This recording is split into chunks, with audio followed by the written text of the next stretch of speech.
A criminal mastermind. Almost 2 years have passed since that terrible day. I never wanted to speak about it again, but I feel it is my responsibility to describe the events leading up to it. A certain Colonel Moriarty, a brother of Professor James Moriarty, is responsible for rumours and lies about the character of my dear friend Sherlock Holmes that I will not repeat here.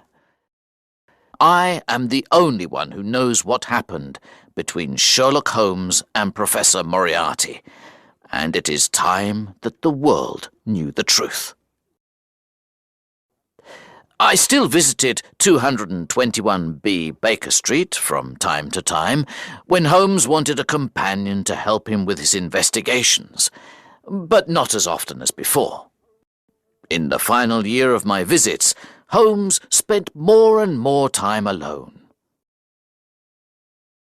The mystery he was trying to solve occupied a lot of his time, but he wouldn't speak about it, not even to me. One day, in early spring, I received a letter from France. Dear Watson, I am working in France for the French government on an important matter that will take me many months to solve. The weather is good, but the food is not so good. I hope all is well with the surgery. I will write again soon. Sherlock Holmes. From the letter, it seemed clear that I would not see him for some time, so you can imagine my surprise when only a month later he appeared at the window of my surgery. He looked pale and very worried. He entered at a door around the side. I know what you're thinking, he said before I could speak. I look terrible. I watched as Holmes went around the room making sure all the windows were locked. He closed the blinds. Holmes, what's the matter? I asked. Air guns, he replied. Air guns? I think you know me by now, he continued. I am not a nervous man, but there's a difference between stupidity and courage. And when someone is trying to kill me, I don't want them to have a clear shot through your windows. Do you have anything to drink? I gave him a glass of water. He checked the windows again. I'm sorry for coming here so late. I won't stay long. I think it's best if I leave over the wall at the back, he said. Holmes, please explain what all this is about. He said nothing. I looked at his hand. It was bleeding. I offered him something to clean it with. Holmes, this isn't a little fight. Look at your hand. Are you alone here in the surgery? He asked. Yes, I am now. There is another doctor who helps me during the week. Maybe he can help while you're away. I want you to come with me on a trip to Europe. I'm not sure of the exact location. We can decide when we get there. Holmes's behaviour was very strange. He never went on holiday. He certainly didn't go on trips for no reason. He saw the worried look in my eyes. There's only one person I can trust with this information, Watson, and that's you. For the first time in my life, he said, I have finally met my equal. His name is known to every criminal in London, but ask anyone in the street, and they'll say they've never heard of him. Professor Moriarty. The man is a genius. He's a criminal mastermind. Moriarty? A mastermind? You see? He laughed. No one knows the real Moriarty, but I do. The man is responsible for half the crimes in London. I could continue working for the French government. It's a nice life, It's well paid. But I cannot rest until Moriarty is in prison. Half the crimes in London? I repeated. But if you really believe this, why haven't you asked Scotland Yard to arrest him? Do you have the evidence? Crimes happen all the time. The criminal is caught. Sometimes they go to prison, then someone pays money and they go free. Sometimes they are never found. The important thing is that the man who controls everything is never caught. No one must ever suspect him. But what does he do? Everything and nothing. He is a well-educated university professor and one of the greatest mathematicians in Europe. At the age of 21, he wrote a thesis that was read all over the world. He was offered a job at a university. He worked very hard, but not towards anything good.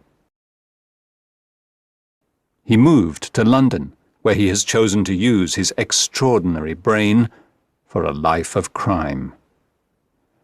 No one knows the criminal world better than I do. For years, I have known that there is someone else behind the crimes I investigate. He is like a spider that sits in the center of a very large web. He plans, he sits, and he waits. He makes the threads, and I follow them. In 3 days' time, with my information, they could arrest Moriarty and all his men.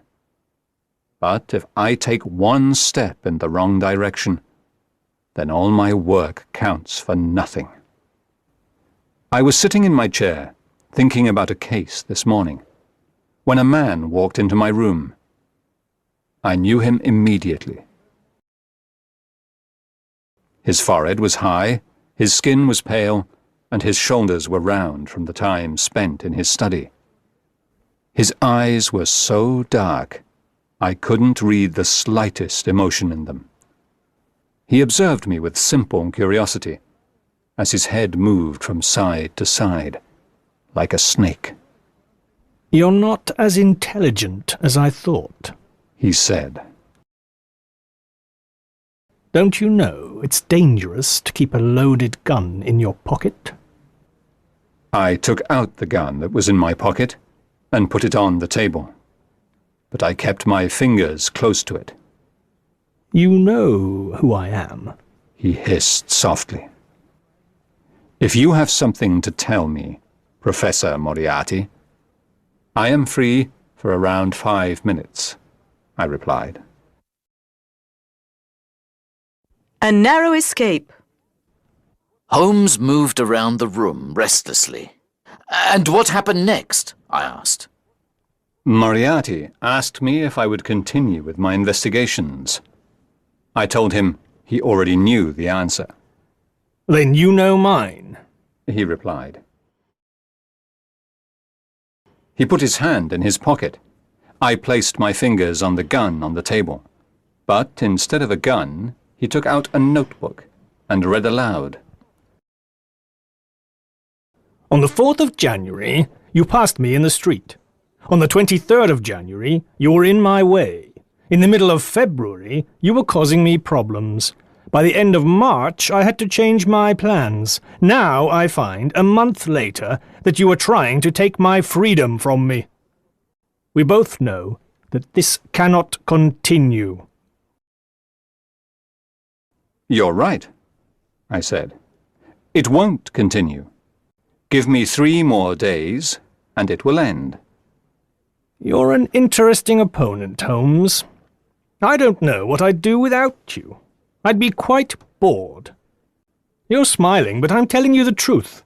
This little game you are playing is too dangerous," he continued. "I'm not afraid of danger. It's part of my profession," I replied. "This is not danger," he cried. "This is madness. There is a whole organization behind me. Do you think you alone can stop it?" There is only one end to this, Holmes. We both know what it is. I enjoy your company, I replied, but I have an important matter to investigate. I know every move you make. If you try to destroy me, I will do the same to you, he said. You are too kind if you think I am capable of destroying you, but I will happily accept my own destruction if I can free the world of you, Moriarty. Such a pity, he said as he went out of the door. But you leave me with no choice. Moriarty is a man of his word, and he doesn't waste time. On the way here, I almost lost my life 3 times. First, a carriage with 2 horses came towards me at full speed. Fortunately, I jumped from the road just in time. Then, as I was walking around the corner, a stone fell from the top of the town hall. It missed me by the smallest amount. Finally, on the road to your house, a man attacked me. I hit him hard, and he fell over. I was amazed at the way my friend spoke of these events. He was lucky to be alive, and yet he told his story so calmly. You can understand now, Watson, why I shouldn't leave by the front door, he continued. Holmes, you can't go home. You must stay here. Holmes would not listen. He left, as planned, over the back wall, but only after we had made arrangements for the next day. I'll see you tomorrow morning, he said. Take this note. Follow these instructions carefully. Do exactly what it says. Destroy it afterwards. Where will I meet you? I asked. I'll see you on the train. The 3rd carriage from the front is reserved. The next day, I followed Holmes's instructions. I did not take the first cab that arrived outside my door, or the second. I took the 3rd. I gave the cab driver an address to take my luggage to. I got out early, 10 minutes away from the station. I ran around the corner where a horse and carriage was waiting. He didn't ask for my destination. He took me directly to the station.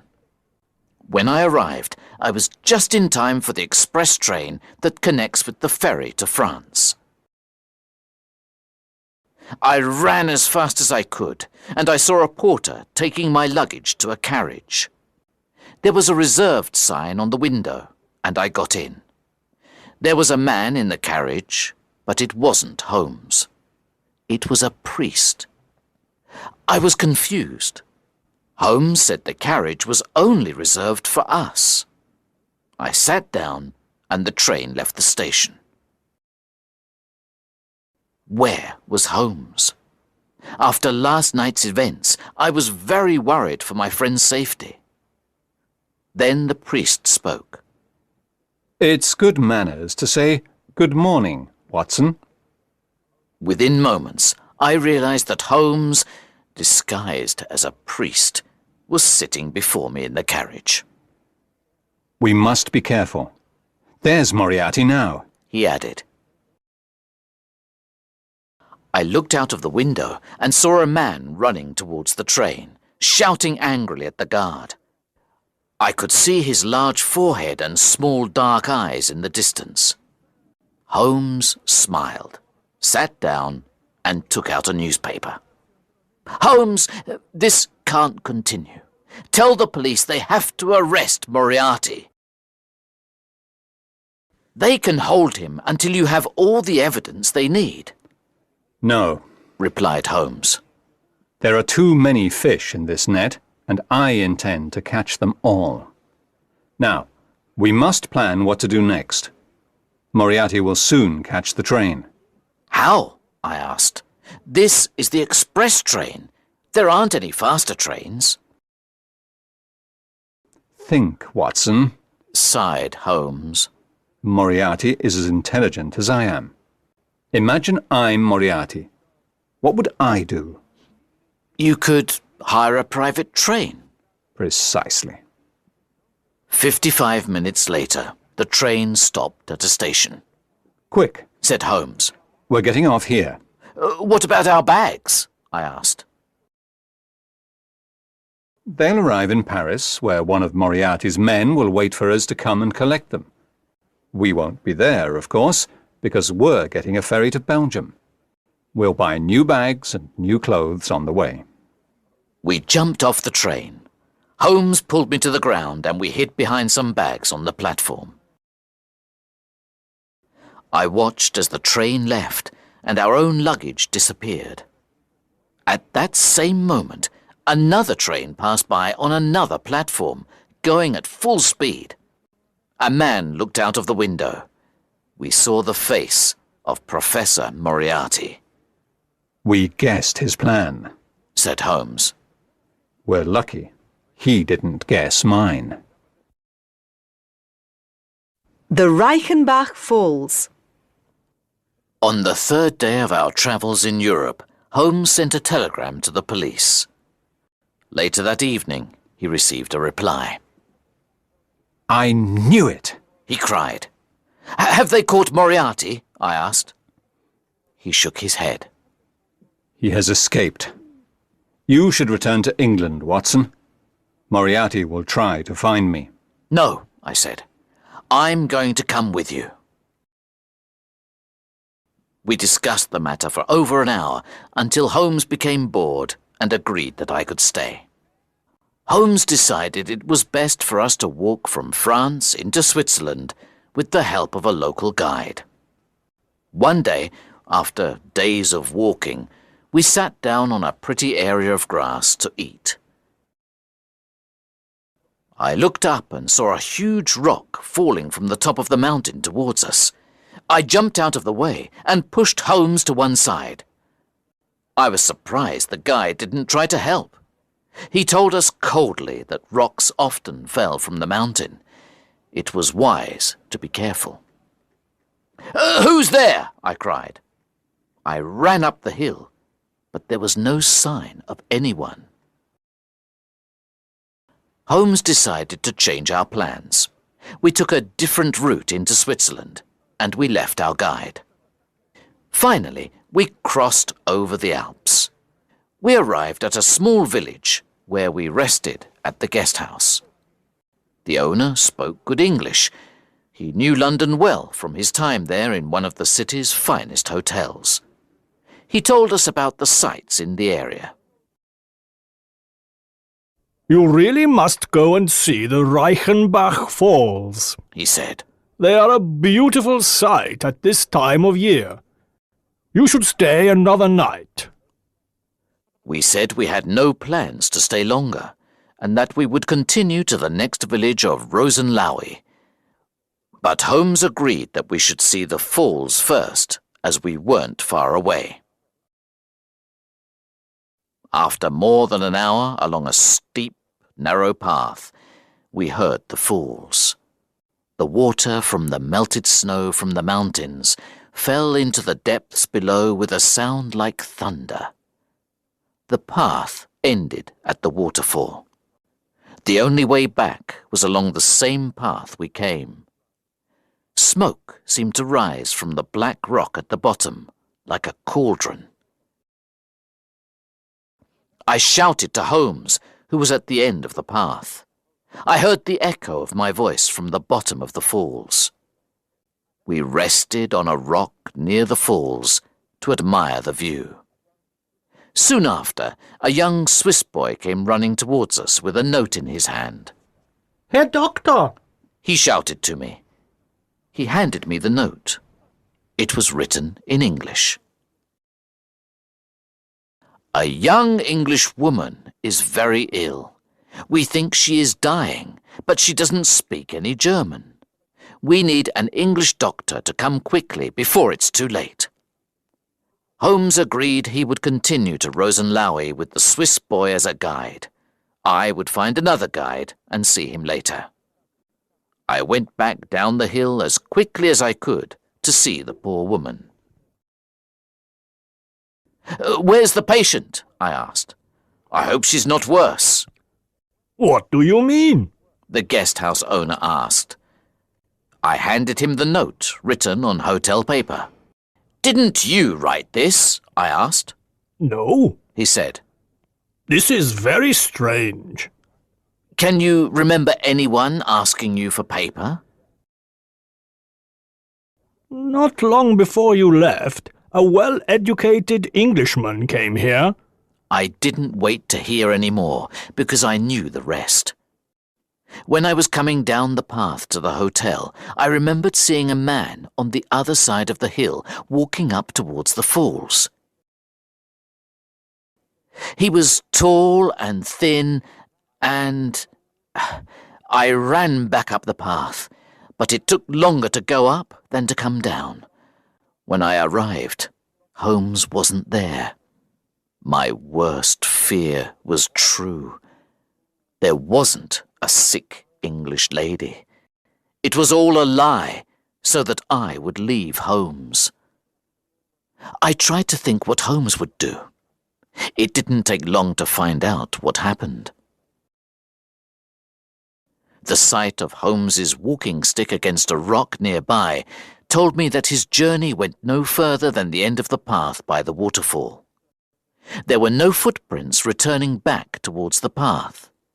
I could see the torn roots of plants, and finally the mark of a long fingernail in the ground at the edge of the falls.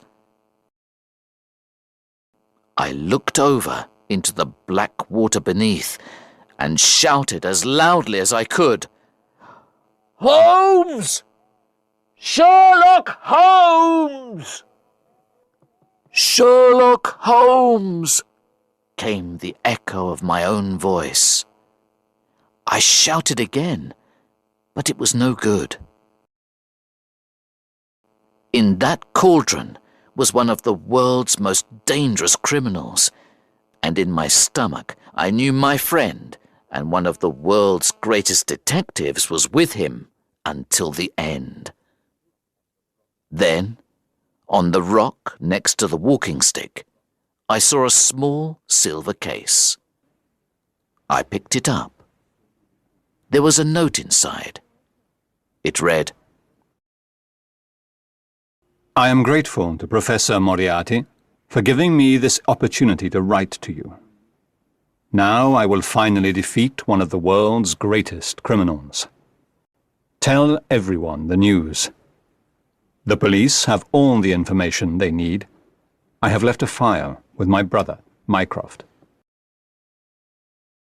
I am sorry, Watson, because I know this will be particularly difficult for you, my dear friend. But my disappearance from this world is the price I must pay. Yours truly, Sherlock Holmes.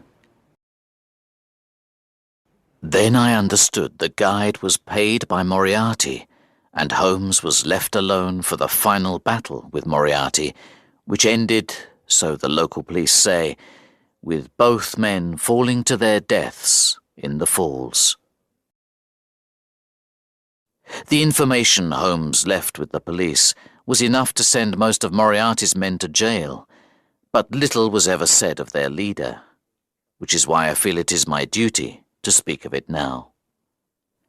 I cannot replace the emptiness that has been left in my life. But maybe Holmes was right. His disappearance was the price only a brilliant detective could pay. Sherlock Holmes was, and always will be, the best and wisest man that I have ever known.